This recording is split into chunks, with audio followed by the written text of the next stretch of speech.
The creative community is brought to you in part by a generous grant provided by the Diana and Simon Rabb Foundation.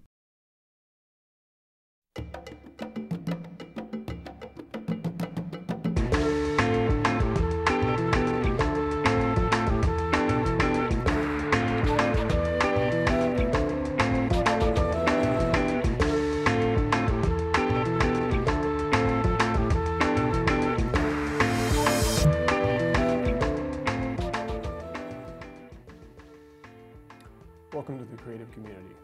I'm your host, David Starkey, and my guests this time are Kabaretti and Paksy, Plackis-Cheng. Welcome to both of you. Thank you. Pleasure. Well, you were the representatives of the Symphony here for us today. This huge organization, so many people, but two really important people. Near you are the music and artistic director of the Symphony, and Paksy, you are the president of the board. So we're taping here in sort of late May. The season's come to an end, so we want to talk a little bit about the season that's just passed, but we would like to talk more about 2013, 2014, right? So let's talk about what have been the highlights for you guys so far this past year.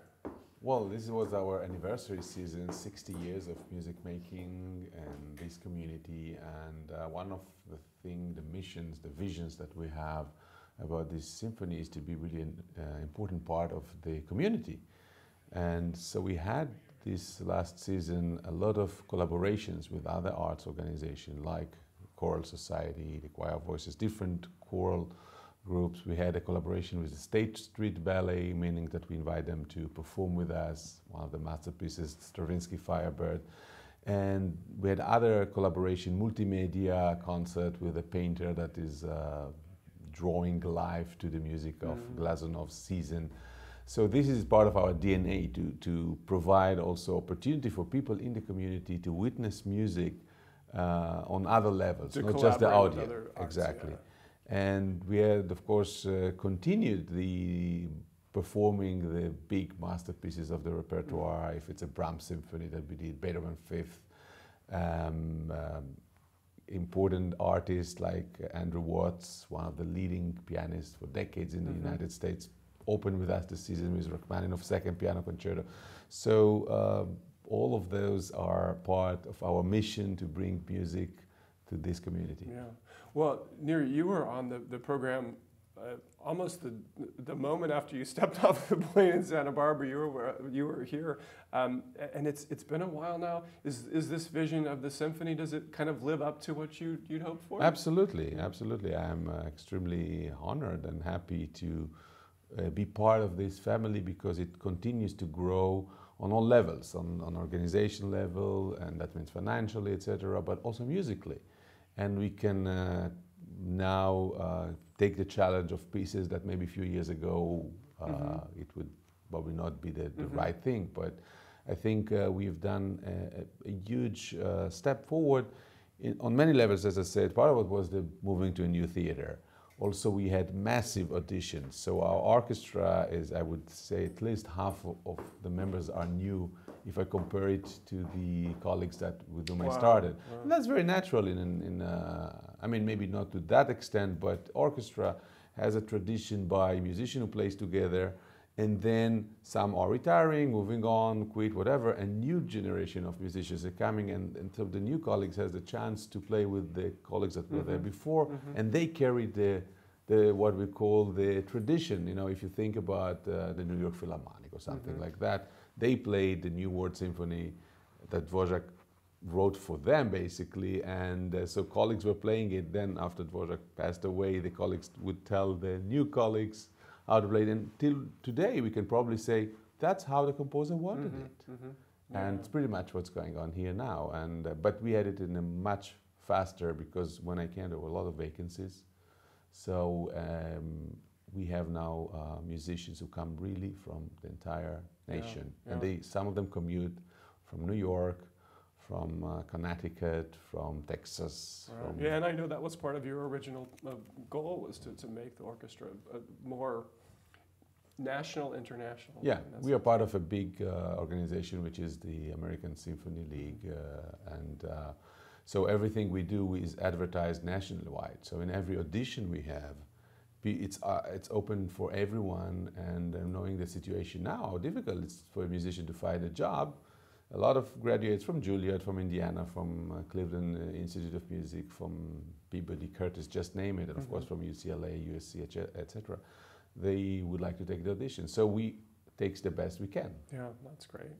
Well, Paksy, Nir is alluding to this 60 years and it's big season. From your perspective as the board president, tell us a little bit about what happened. Well, it's been a lot of fun turning 60. I had no idea it would be so thrilling. But I echo Maestro's comments about that the organization is so vibrant. What you've seen in the orchestra that we've become, you know, the younger members and the up-and-coming performers, we have seen that on an organizational level.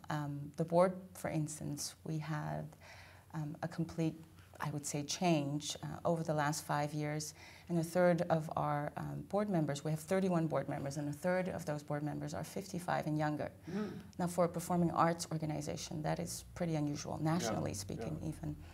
So you see a very young organization while we're 60 years old, and I think that's really encouraging, because classical music, is still very supported by the next generation, and so that's has been really excited to see and to work with. And well, let's stay on that point for a moment. So if people who are watching who are in their 30s and 40s, or early 50s, come and see us. Yeah, I mean, how can they get involved? Well, they should contact me. They should come to a performance. I'm happy to, invite them as guests, as my guests, and just enjoy a performance to begin with, and see how young our orchestra is, how talented, and also the organization, all our employees, and also our board, as I mentioned. They can become involved in all sorts of levels, serve on a committee if they are young professionals and they only have 2 hours a week to do community work, up till a board commitment, which is a little bit more of a commitment, but there's all sorts of ways to become involved. And we have such a meaty music education program as well, so we're very entrenched in this community. So I'm very pleased to say that although we're 60 years old, it's a very young and vibrant 60, organization. 60 is the new That's right. 30. That too. So, and people can go to the website, it's thesymphony.org, a great website, a great address, easy to remember.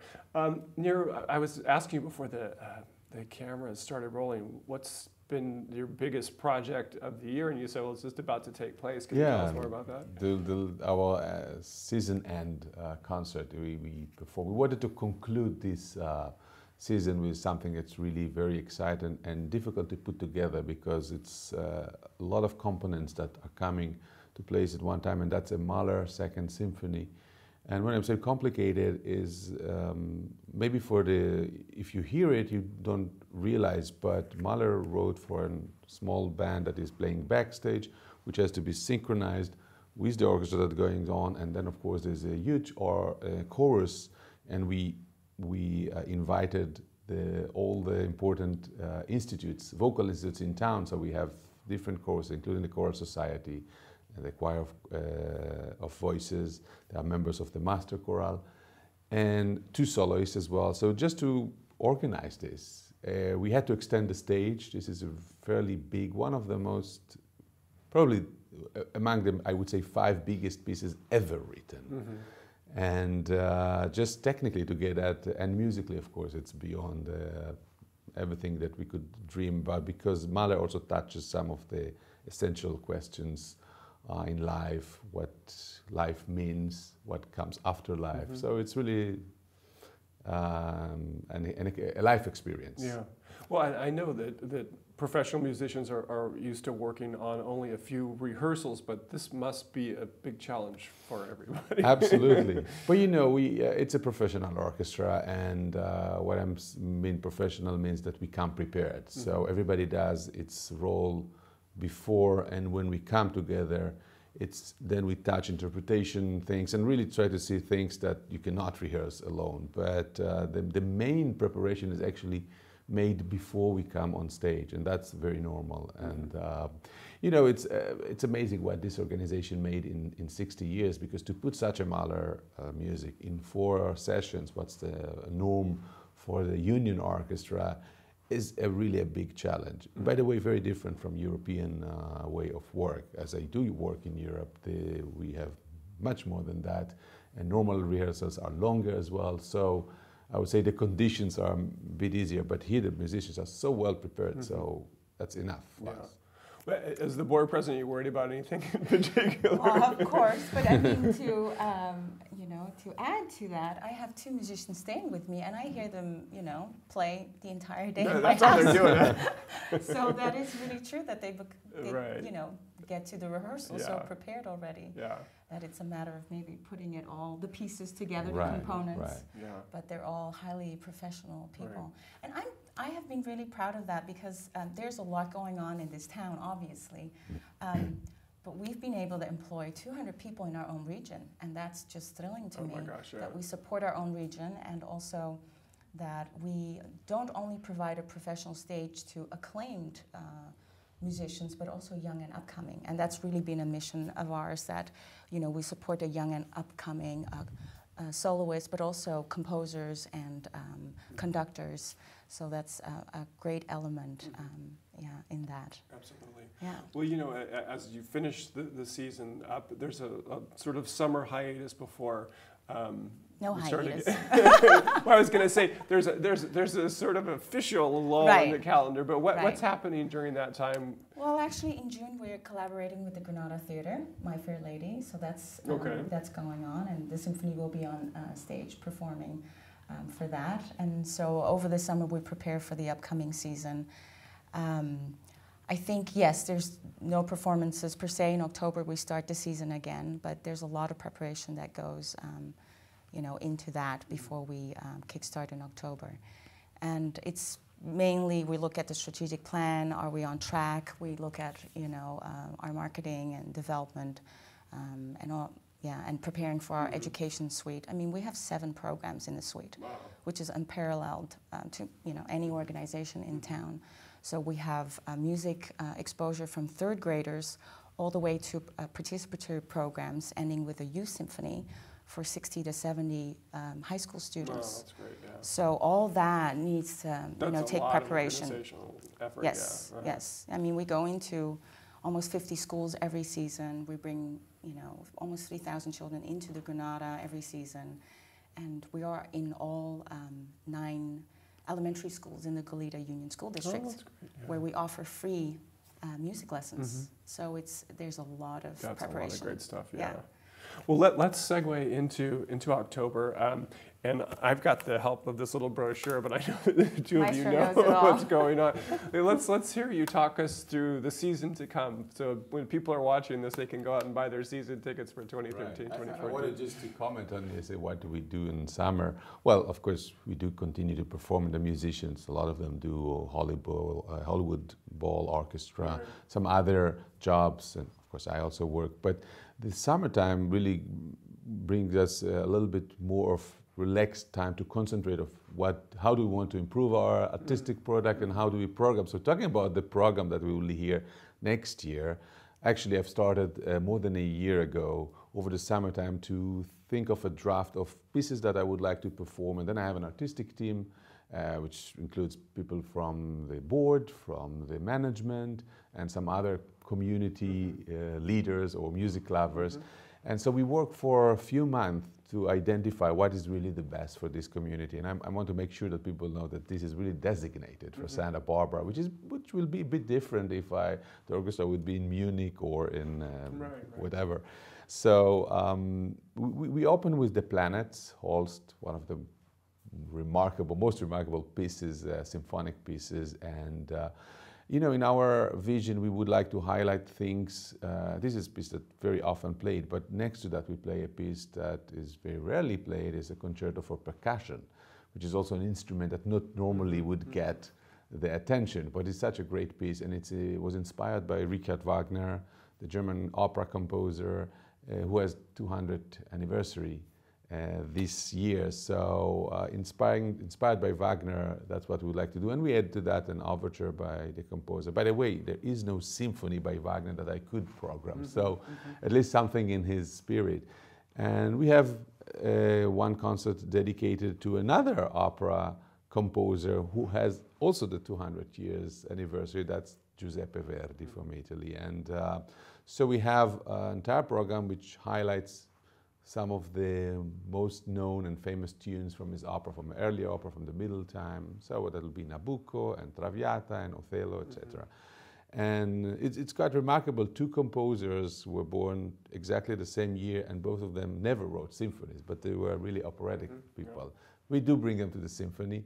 We have a concert dedicated to music of Mozart. We have a wonderful guest conductor, really a specialist of that, Mozart style, Matthias Bammert. And that occasion we also would like to feature our woodwind section, so it will be one piece that's written only for woodwinds. And this is a result of the auditions that we did over the last years. Now finally we have a complete woodwind section and really a stellar musicians, so it'll be kind of also interesting for the community to see a piece that is actually a bit different. I mean, it's not that you don't have the strings, and so that'll be part of the concert. Exactly what is, in my opinion, the DNA of the symphony, to bring next to the very famous and known pieces, some pieces that are less known. And we do continue to collaborate with other organizations. We do continue to invite young soloists who on the way up to make a professional career next to people that are already established. So if we talk about February, we have one of the most sought after pianists, Hélène Grimaud. She's originally French, but lives in the US, and she performs on the weekend in San Francisco and then take the drive down to Santa Barbara, stay with us for a week. And I think it's really a thrill for the community that somebody like Hélène would stay in town for a week. And I want also to mention, like what Paksy said before, you have to know that for the musicians, one of the biggest, one of the most enjoying part of the week in Santa Barbara is staying here. With somebody. Staying here. There's some of them commute from Chicago, from, you know, other places, and they love to be, and they are so welcomed and embraced by this community. So it's become really a family, and that's certainly what we are. And that does send those threads out to the rest of the community, I think. Right. Yeah. Well, you know, I'm interested in, when Nir is thinking about the program for the season, and you're like, well, how am I going to help the maestro out? You know, obviously there are a number of people. I'd love to hear how that process works. How you mean how the community, the people Sure. who get together to finally decide on these are the pieces we're going to play. They may bring their own kind of interests and pieces, and you'll be surprised. I know the maestro knows, you know, probably everything under the sun, but you know, there's a constant dialogue, since when you bring in community members, they live here, they breathe here. So sometimes they have a relationship into a composer who lives here, or a piece that is, you know, composed here, or American, or they've heard long time ago. There's just so much that, I mean, actually, it's really interesting. I was out for dinner, and a few seasons ago, the maestro programmed something, and I sat next to a lady from UCSB. She's a professor, and she said, "Well, you did this, and the composer is my, you know, great uncle." Oh, wow. And I was like, truly, you know, I mean, you never. Yeah, it's very interesting how these things sometimes come together. Yeah. Well, you said people will sometimes ask for something from their heart, and that must be a difficult request to refuse, you know, when someone comes in and says, "This is the most important piece of music ever written to me," and you're like, "Well, I'm not sure we can play it." Yes, if I completely don't like it, and then I probably won't perform it. You don't want to force an artist to do something you don't like to do. But to that point, there was once a request from a community person here, and he said, "You know, this is the anniversary, or 25th anniversary or something like that, with my wife, and you know, the first time we dated, we heard this particular piece, and if you wouldn't mind to program it, and it is so beautiful, you know, it was a Mozart clarinet concerto. I would love to do it anytime. So if this was the easy one. Yes, that's an easy one. And you know, I tried to make a sort of a mix between what the musicians want. They also have a say, by the way. The musician would say, "Well, we will love to play this," like in the top of the list would certainly be a Mahler and, you know, Shostakovich fifth and these pieces. And I have my own list, which could be very similar to what they have. And then people from the community, you know, were like, we really like this piece. And so one concert I really dedicate to pieces that are lighter in terms like William Tell, Overture, pieces that people know and feel comfortable to go and without being very sophisticated. So we have all kinds of that. And of course, American music. I mean, this is an American orchestra. While I was growing up musically in Europe, I feel now very much part of the American scene. So we not only perform the masterpieces, but also commission new pieces. Like this is one of the highlights of the last season, that we commissioned a piece specifically for us and by a Baltimore-based fabulous composer, Jonathan Leshnoff. And we world premiered it, and I hope we have a chance also to record it, because I think this piece will make its way into the rep of other orchestra. Yeah. That's what I enjoy the most. I mean, we learn constantly, because Maestro brings in pieces we've never heard, and he exposes us, and there's always something new and exciting, you know, paired next to something you would love to hear, or, you know, you have fond memories of. Right. And it's been just such a thrill to hear, you know, new pieces. And gosh, living composers. Yeah, absolutely. Right? And yeah, that's well, you know, exciting. we've been talking. We just got like about 6 or 7 minutes left. We haven't looked at any of the images Oh. that you brought in. Let's take a quick peek at the symphony Sure. in action.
Love to hear and listen to what's going on. We do have some stills we want to go through really quickly too. So talk us through this. So this is the opening reception of our 60th, so the beginning of the season. And that was with Andre Watts. Symphony in action. Yeah. It's a beautiful shot. And who are these photographs by? This is by Priscilla. Okay. And this is our event in the Taubes Garden, Symphony in the Garden, and this was closing our season. Okay. So closing the 60th season, we had an ensemble performing in the garden for our donors. Oh, that's and, great. Yeah. And these are some members of our board, an honorary member and past president. Yeah. It's not our full board, and obviously Maestro, Kabaretti. But a very august-looking group there. Very generous folks, obviously. And so we're back. We just have, you know, about a couple minutes. Maestro, what have you got planned for the upcoming months before you get back here? Well, after I finished the season here, I head to Switzerland, and I have an opera production which goes for 6 weeks by Genève. It's Nabucco by Verdi. It's a Verdi year, so it's all. I then have a short break, not that short, but yeah, a few weeks Going back off. to Florence? Yeah, I'll be home, and then the season starts in Spain, in Sevilla, which I'm very happy to. That's my debut with the Royal Symphony there. Ooh, okay. So yeah, it's exciting Spanish program, and well, highlights of the next upcoming things. I have a concertant version of Fidelio in Rochester, New York. A debut in Florida with the with the Southwest Symphony. And there's some other things going in Europe, in Italy, in Florence, in Rome. Yeah. Paksy, I always envy his life. Yeah, there's actually some people who won an auction item and they're traveling to Italy to see Maestro conduct toward the end of the year, in right? Florence. Yes. Florence in Christmas. Great. So see people here from the community can travel to Europe to see him. Well, what else would you say people are watching? Kind of final words as the board president. This is your last year is coming up. Yeah. So. My upcoming year is my last year, and we're building on succession. Our executive team consists of 50% of really the next generation who will carry forward the torch, and anyone who would like to become involved. And again, if there's any people who would like to join us for a concert and be my guests, go to thesymphony.org and look for your... And go find me, and find you on Absolutely. there. It's a small town. It is. They may even talk to me at Trader Joe's. Right. And any final words from you, Maestro? Really, it's such a wonderful organization, and I want to make sure people know that even in a relative small city, what a strong artistic musical profile this organization has. So I encourage you to come and listen to a concert. It's really also a social event. You find you see a lot of people you know. See a lot of people you know, wonderful, brilliant people. Yeah. Well, Nir Kabaretti and Paksy, it's been a pleasure to have both of you here. Thank you. We'll look forward to next season and break a leg tomorrow night. Thanks so much. Thanks. The Creative Community is produced with a generous grant from the Diana and Simon Raab Foundation. I'm David Starkey, and thanks for watching.